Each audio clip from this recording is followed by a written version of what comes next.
So again, does anyone remember what this session is called? Disputatio, right?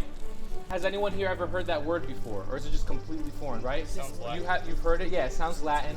And the reason why it sounds Latin is because this really comes from medieval times. And what would happen? Christian men would come together and they would they would discuss critical issues that were going on, controversial issues. You're right, finding God does find happiness. The thing about happiness is just because it seems good to us, does that mean it will bring us happiness? We do see your point in what you're saying. They would talk back and forth. The master would propose a question. I would like to ask you guys to kind of state where you guys feel the proof is to like where life begins, like even as, you know, before it's kind of a person. And then two groups would dialogue, would dispute about that controversial or difficult issue, right? Yeah, good points, God.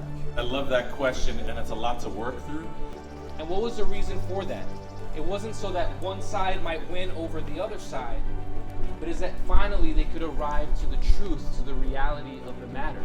First thing I'd like to respond to is when you said that it's not life, it's just a clump of cells. Like, how can you tell them that's God's will in their womb if they don't believe in God? What do you say to them? But cells are life.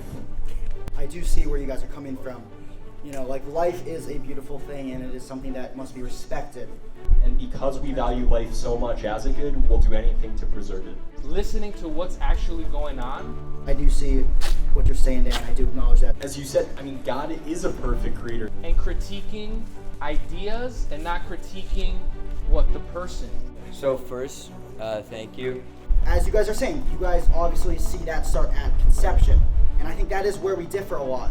First and foremost, thank you, Team B, for your points. And one of the things I think we could all say we appreciated most from them, guys, is that you recognize that God is the giver of life, and God created us. God intended us, both our physical and our spiritual nature. And that's beautiful. Like, we both appreciate the gift of life. It's about encountering the other and loving them. Why? So they can encounter the love of Jesus Christ.